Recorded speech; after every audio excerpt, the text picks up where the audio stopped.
at the shoreline, and the sun disappearing behind us has remained largely unchanged for thousands of years. Today, it remains just as beautiful, just as breathtaking, and just as inspiring.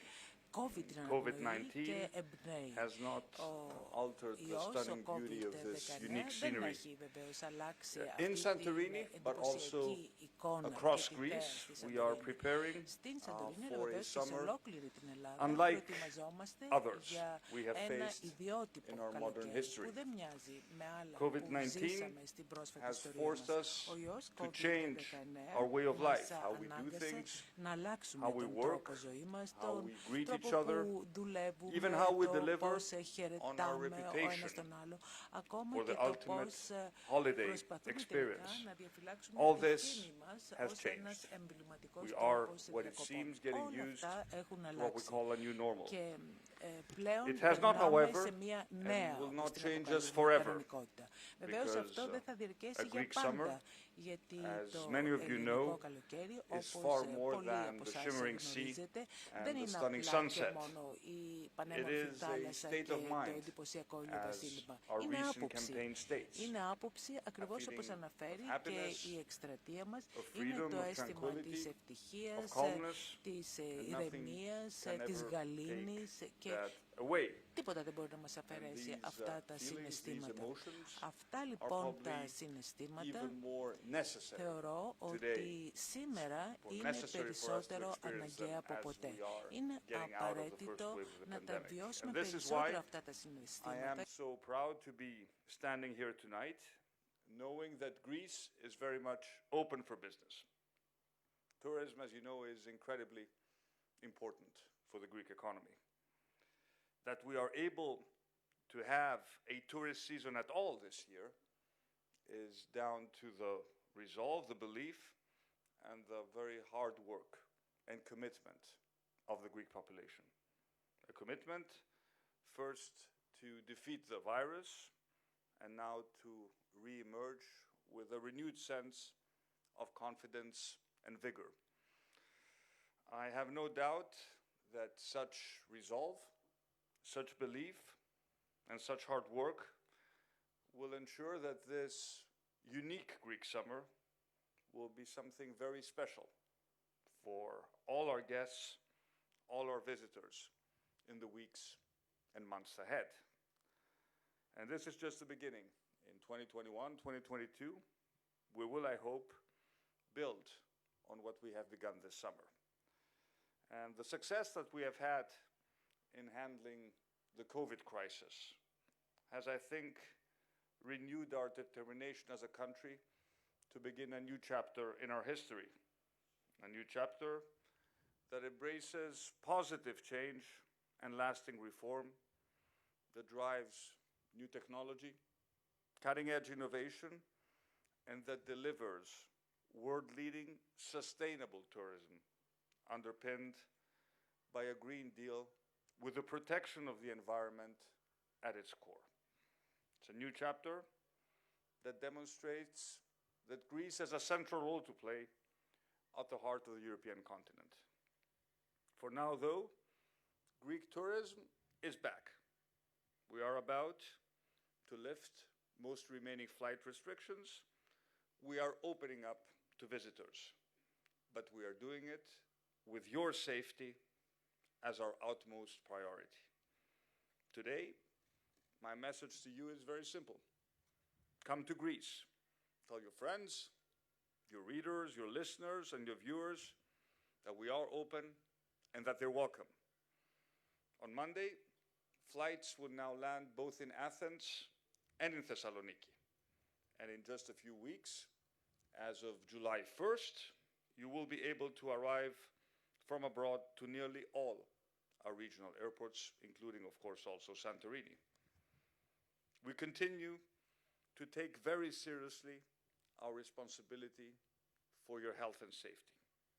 So if you arrive from certain overseas airports, you will still face obligatory tests in the next 2 weeks. But as of July 1st, for most tourists arriving in Greece, they will be facing only random spot testing with no additional restrictions. We have learned lessons from dealing with this pandemic, and we have worked very hard to ensure our guests will be safe and stay healthy. There are, as you know, very robust guidelines and a very systematic framework for travel, accommodation, leisure, and eating out. And if at any stage we are faced with a localized outbreak, we have the medical and civil protection infrastructure in place to tackle it swiftly and effectively. 2020 has been a difficult year. Across the globe, everyone is feeling the impact. But as a country, we are moving forward, and we're confident that we will win this battle. And for Monday, we are ready to extend Greece's legendary hospitality and welcome to the world once again. Thank you very much for coming. Now, Thanasi, let's take some questions. Thank you, Prime Minister. I'd like to thank you all in advance for keeping your questions on the subject of tourism. Gerd Heller from Handelsblad. Yeah. Mr. Prime Minister, good evening. If I may, let me start with the personal questions. You were forced to take very tough decisions over the past 4 months. Decisions which affected the Greek economy to a massive degree, but decisions which also affected people's professional and personal lives to a degree that we haven't been able to imagine before COVID-19. I wonder, how hard was it? How difficult was it? How painful maybe to make these decisions? And did you ever hesitate? And looking into the future, are you confident that the worst is behind us? Thank you. Thank you, Gert. Well, with hindsight, we can say that we definitely took the right decisions. And I can share with you that it was not obvious when we received the first pieces of advice from our medical experts that the right course of action would be a drastic lockdown as the one we put in place towards the middle of March. But having consulted with all our top doctors, it was very, very clear to me that we had to move early. And I think today it is also very obvious that those countries that did move early in terms of implementing full lockdowns, imposing social distancing, building up infrastructure as far as their public health system is concerned, actually did better than those who hesitated and waited until they took the necessary measures. So, of course, it was not an easy decision, but I felt comfortable that we communicated our measures very effectively with the Greek public. And from the very beginning, it was obvious that the overwhelming majority of Greeks supported what we did. We said from the very beginning that we don't put a price on human life. We were very open in acknowledging that there would be significant economic pain. But Greeks went along with what I suggested was the right course of action.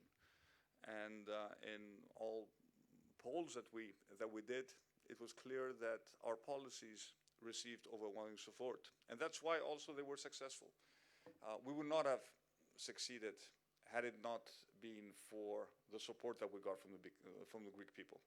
We gave the guidance, we set the rules, we gave the instructions, and Greek people followed and adhered to those rules. And that is why we are today in a position to reopen our economy and reopen our tourism sector. We would not have been in that position had we not successfully tackled the first wave of the epidemic. Is the worst behind us? I think yes. Nobody, of course, can exclude the possibility of a second outbreak.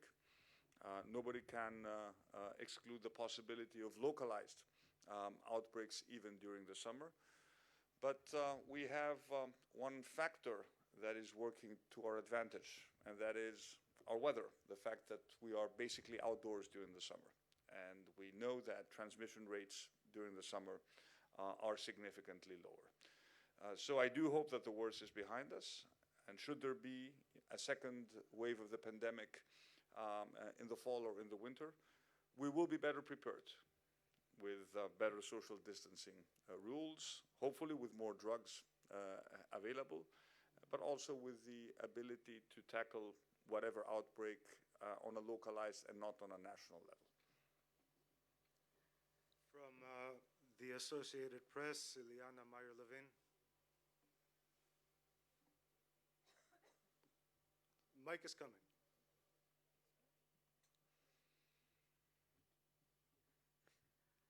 Prime Minister, your government has a good track record so far managing this outbreak.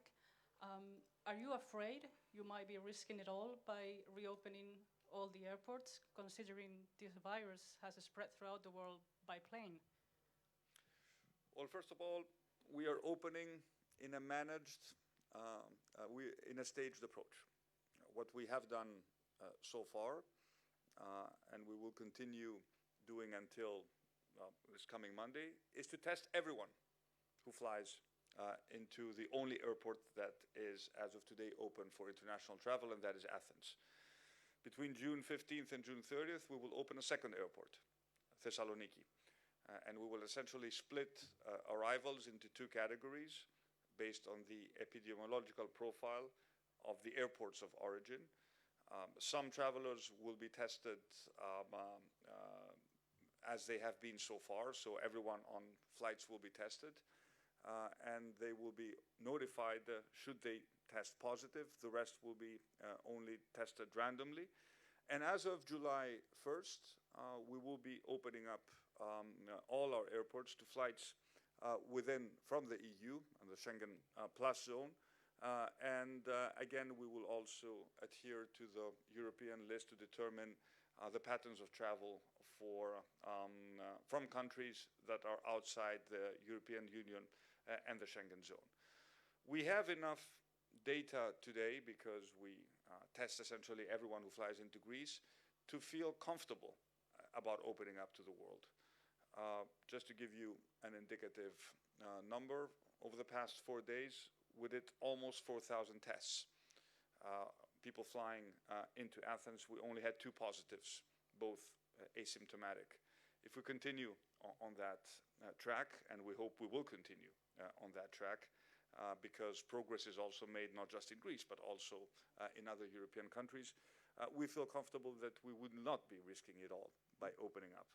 And of course, we also have the capacity, should there be any sort of localized outbreak, and I'm happy to talk about that. I'm sure there'll be questions on that front, to make sure that we have the necessary medical infrastructure to deal with a small outbreak before it spreads further. Please raise your hands so the mic can get to you. From the AFP, Chantal Valéry. Please raise your hand so the mic gets to you. Mr. Prime Minister, Greece has been so far a rising touristic destination in Europe and further. Unfortunately, the COVID hit the world. How big do you anticipate the loss of tourism in the Greek GDP? And can Greece become the #1 destination in Europe, as many countries now promote domestic tourism? And by the way, where will you spend your vacation, Mr. Prime Minister? What vacation? Well, I do hope to take a few days off in August, and I will be in Crete. I don't change my habits, so I'll spend my holidays in our summer house in Crete. But to get to your question, the honest answer is I don't know. We don't know what the real impact on our GDP will be. Last year, Greece welcomed 33 million tourists. We know we will be able to welcome a fraction of that number this year. But again, a lot will depend on how comfortable people feel getting on a plane and flying into Greece, or taking their car and driving to Greece, because we should not forget that more than 10 million people came to Greece by car. Not everyone comes to Greece by plane. So a lot will depend on our ability to project that Greece is a safe destination. I'm not interested in making Greece the #1 destination in Europe. I'm interested in making Greece the safest destination in Europe. And as people come and as we open up gradually in July, and if news continue to be positive, I'm sure that towards the tail end of the summer, in August, September, why not October, people will feel more comfortable to book even late holidays and start traveling again. So we don't know what the impact will be. It will be significant. Essentially, we're trying to save whatever we can from what many consider to be a completely lost tourism season. But essentially, the challenge we're facing is to move from a successful dealing with the pandemic domestically to also repeat this success in opening up to the rest of the world, starting obviously with our European neighbors. So we hope for the best, but we've also spent a lot of money to support our tourism sector to make sure that they can survive this difficult summer. We've put in place flexible working arrangements so that hotels can keep most of them, if not all their employees, and we chip in. Most of them will be working part-time, and we chip in almost all the difference between a full-time salary and their part-time work, and we also cover their social insurance contributions. So my main concern is not just to attract tourists and to make them feel not just welcome but also safe, but also to make sure that our tourism sector survives what will be a painful summer. And hopefully, if everything goes according to plan, and by 2021 we have a vaccine and or a treatment, 2021 is going to be a bumper year for Greek tourism. So we're not just thinking about what is happening this year, we're also planning for the next year. But in order for this to happen, we need to be sure that our sector stays alive, that we don't lose too many jobs, and that we can survive what is going to be obviously a very difficult summer. From Bloomberg, Paul Tugwell.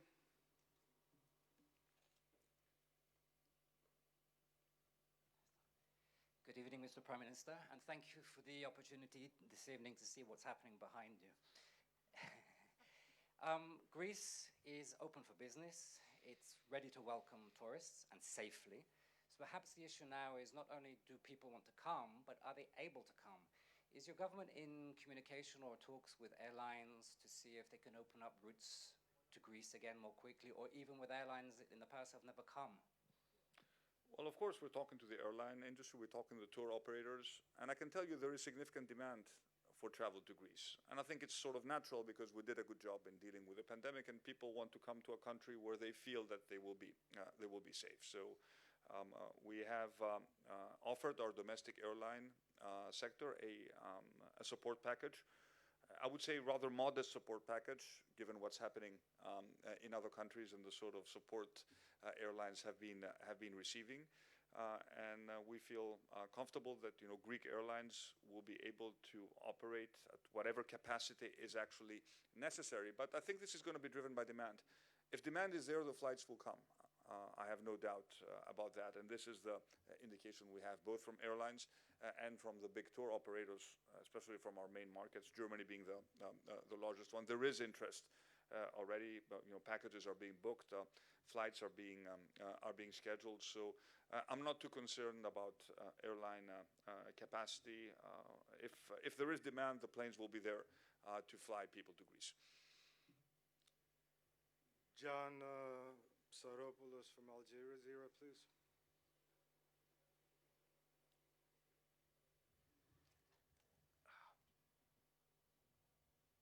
Prime Minister, thank you for making it up to us. Your government has won plaudits for its reform, its dynamism, its optimism. Many people I've spoken to here and abroad tell me this is exactly what the country needed after 10 years of recession and difficulty in its economy. You mentioned earlier that you feel COVID-19 may be a turning point, may lend impetus to the reform process. Could you elaborate on that? Thank you, John. It's a very interesting question. Yes, I think that COVID-19 was obviously, a tragedy. It caused significant, and it will continue to cause significant economic pain. But it is also, in a sense, an opportunity to drive forward changes that were already planned, but we fully understand now need to be accelerated. Let me just give you a couple of examples. One has to do with the digital transformation of the state. This was always one of my top priorities. I set up a separate ministry to deal with this portfolio. What happened during the crisis was that the state started offering digital services at an incredibly fast pace. We were forced to do it because people were at home. And of course, it wasn't easy for them to come and do their business face-to-face with the Greek public administration. And remarkably, we started offering services that we weren't able to offer in years. We did it in a few weeks. So the digital transformation of the state has been greatly accelerated. And of course, in my mind, COVID-19 is also an opportunity to understand that not just as a country, not just at the European level, but at the global level, we are facing global systemic risks that need to be addressed.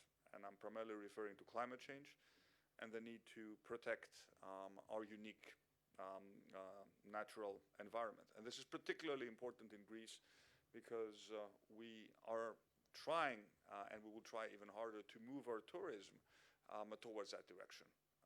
Growth in Greece has to be sustainable. With this sort of natural environment, we have an obligation to protect it, to connect it to our cultural heritage, to connect it to our unique agri-food sector. I'm sure you'll have the opportunity afterwards to taste the incredible products that Santorini has to offer, be it fava beans, tomatoes, or our exceptional Assyrtiko wine. We need to bring all those together and offer a new vision for sustainable tourism. And of course, as people understand that this is a country that is actually well run, with a well-functioning public health system, they will be more encouraged not just to come to Greece for holidays, but also to come to work from Greece or spend more time and live in Greece and buy property in Greece.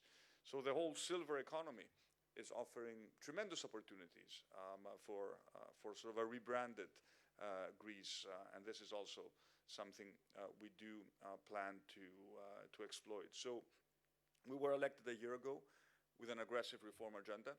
If anything, COVID will be forcing us to turbocharge this agenda, and to the extent that the European Union is going to make available significant additional funds through the recovery fund that is putting in place, hopefully we will also have the funding to support these types of reforms. From Sputnik, Athina Dimitrakopoulou. Mr. Prime Minister, have you examined the scenario of full lockdown during the summer season in case, for example, we see a sudden rise in confirmed coronavirus cases? What will be the plan then? Thank you. Well, let's not spoil what is a lovely evening, but of course we have scenario for all eventualities. I don't think a full lockdown will be necessary. And I think no one in the world, frankly, is contemplating full lockdowns. What we have to do in case there are outbreaks is to be much more targeted in our approach. And for example, we have a very small outbreak today in northeastern Greece. We've been able to deal with it by taking local measures. And should we have a small outbreak on an island, we know exactly what we need to do. So no one, I think, today is envisioning going into full lockdown mode again, because we understand how painful this is economically. And frankly, there is really no need to even contemplate these types of worst case scenario. If you just look at the numbers of cases today in Greece, we had 4 cases, 4 positives across the country. We've been opening up our economy for the past month.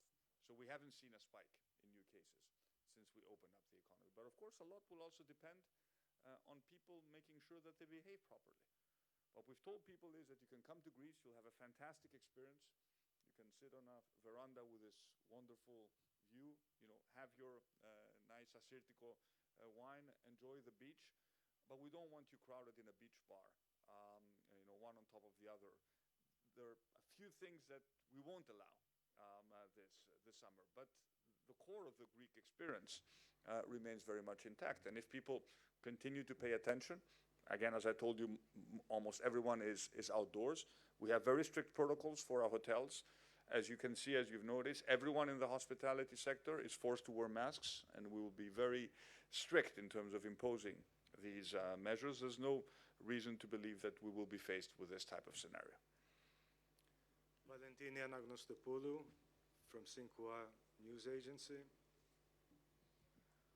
Prime Minister, given that there is a part of tourists, such as Chinese travelers, for example, who tend to travel all year round, and since half of the summer season is already lost, does the government have a plan to boost winter tourism and welcome visitors in safety in case there is a second wave of the pandemic? Thank you. Well, first of all, let me address the first part of your question. We want to extend our tourism season. And the way to do it is to convince people that there are fantastic reasons to come to Greece, not just during the summer. You could even enjoy this wonderful sunset, not just in July or August, but around the year. And of course, Greece has so much to offer beyond its sun and its beaches. It has fantastic mountains, an incredible mainland, and of course, an incredibly rich cultural heritage, which I feel we have not fully taken advantage of. And in particular, Chinese tourists who tend to travel not just during the summer, who are not that interested in the beach. They have an additional reason to come to Greece in the winter. It is actually quieter, and you can visit our main archaeological and cultural sites without having to deal with huge crowds. But when you look at our cultural heritage, I think we can do so much more to convince people that just our cultural heritage is enough reason to come to Greece. Even if you didn't have this scenery, the stunning scenery, you should come to Santorini to just visit Akrotiri, which is a totally unique prehistoric city that was actually destroyed by the eruption of the Santorini volcano. And there are hundreds of cultural sites in Greece that would merit a visit on their own right, without even talking about the scenery and the beauty of the country. So the fusion between culture and tourism is for us a great opportunity to extend our season. And of course, it's also an opportunity to get people to discover corners of Greece that they're not familiar with. Very few people know, for example, our mountains. The fact that you can actually ski in Greece or do great hiking in the winter. Our religious tourism, our monasteries, is not just ancient Greece. It's a whole 3,000 years of civilization. So of course we're interested, and we will be extending our season, particularly relevant for Chinese tourists. But again, we hope that there's not going to be a second pandemic wave. So our plan is certainly to be able to extend our season. This is particularly important this year because we've essentially lost April, May, and most of June. The more we can extend our season towards October, or why not even November, in terms of our summer product, the better it will be. From Libération, Fabienne Perrier.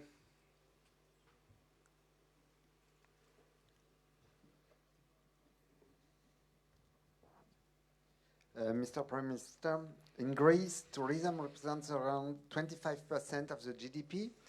Do you think that the European Union is showing a real solidarity as countries like France are asking their citizens not to travel abroad during summer? And second question, is it time for Greece to develop a new kind of tourism, I mean a green tourism, based on sustainable development and in respect of the environment? And how do you hope to do that, please? Well, first of all, I think that the European Union has shown significant solidarity, and the proposal put forward by the European Commission regarding the Recovery Fund is very ambitious, and I hope it will be approved by the Council. It will give us the opportunity to access significant funds through grants and not loans in order to rebuild our economy and transform our economy towards a more green and a digital future. Now, Look, I fully understand that big countries want to encourage domestic tourism. We also encourage domestic tourism, and we've actually put in place a very detailed voucher program to support domestic tourism for Greeks who don't have the financial capacity to actually travel. But I have no doubt that there are many French people who actually would want to come to Greece and who want to travel abroad. And I think there's an overall agreement within the European Union that we will lift all restrictions as soon as this Monday, or certainly the latest by July 1st. So intra-European travel will be permitted, and certainly will not be discouraged. So, and this is true for all our big markets. Now, as far as your second question is concerned, yes, we need to change our tourism model, and we need to put sustainability at the center of the sort of tourism experience we offer our guests. And we need to stop measuring the success of our tourism season simply by the number of arrivals. You have 33 million people coming to Greece. Theoretically, we could have less people travel to Greece with a bigger economic impact for the country.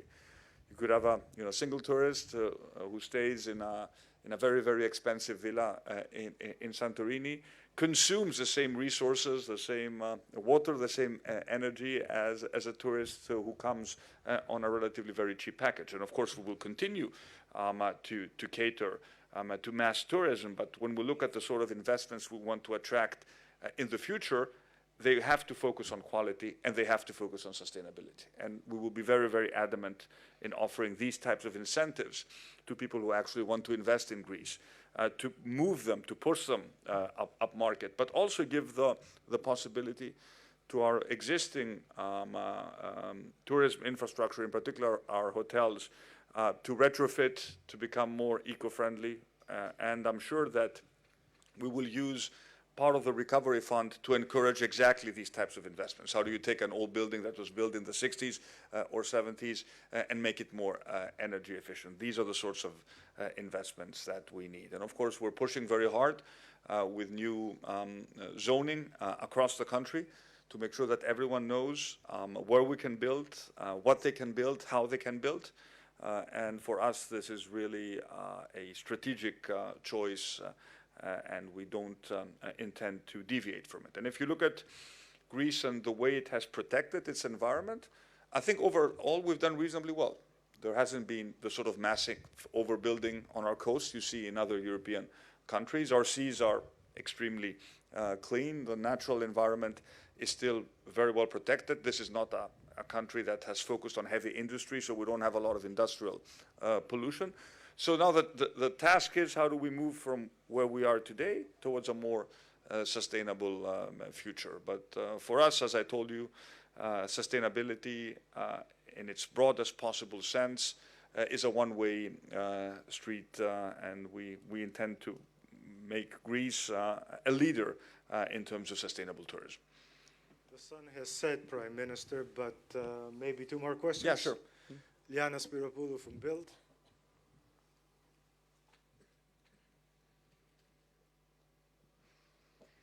Mr. Prime Minister, it's not the first time that you have to rebrand Greece.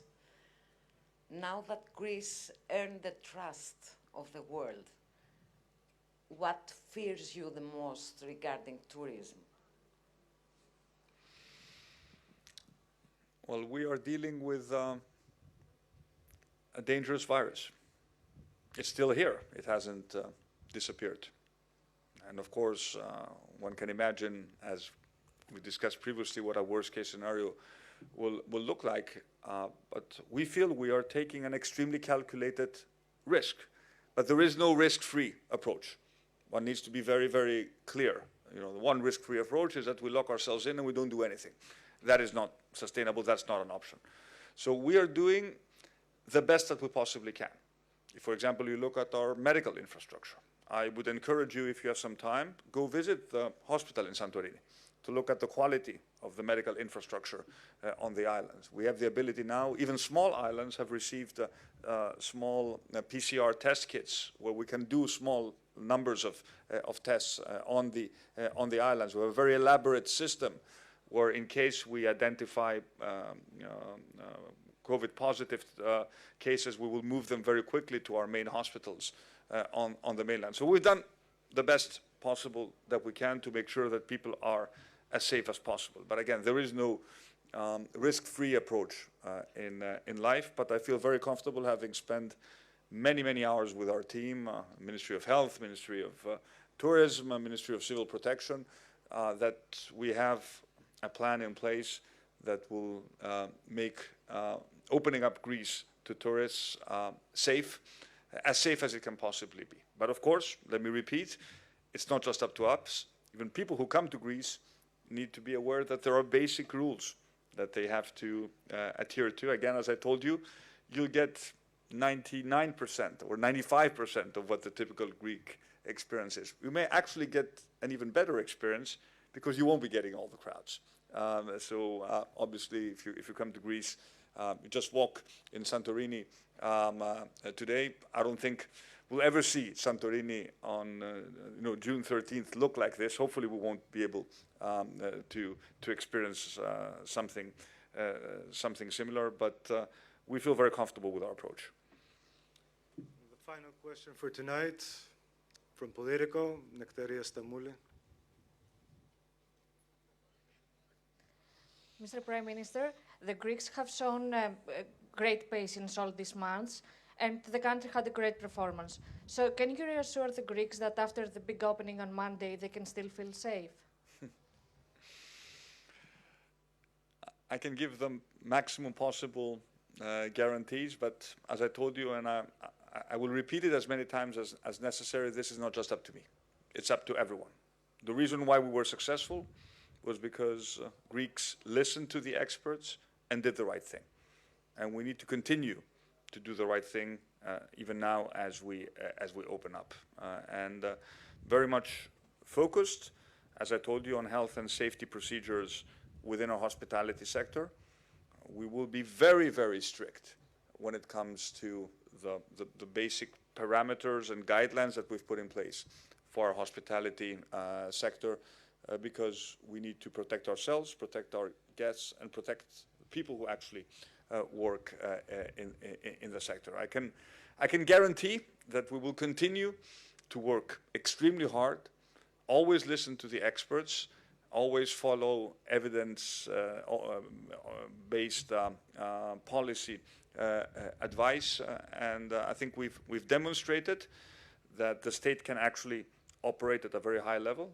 And what I consider to be very important is that Greeks trust the state. After a long, long time, there is trust in the institutions, trust in the state, not just trust in the government, trust in the experts, trust in our national health system, trust in the fire brigades, trust in civil protection. This is a very important legacy that we need to build upon. So again, no one can predict the future. I don't have a crystal ball.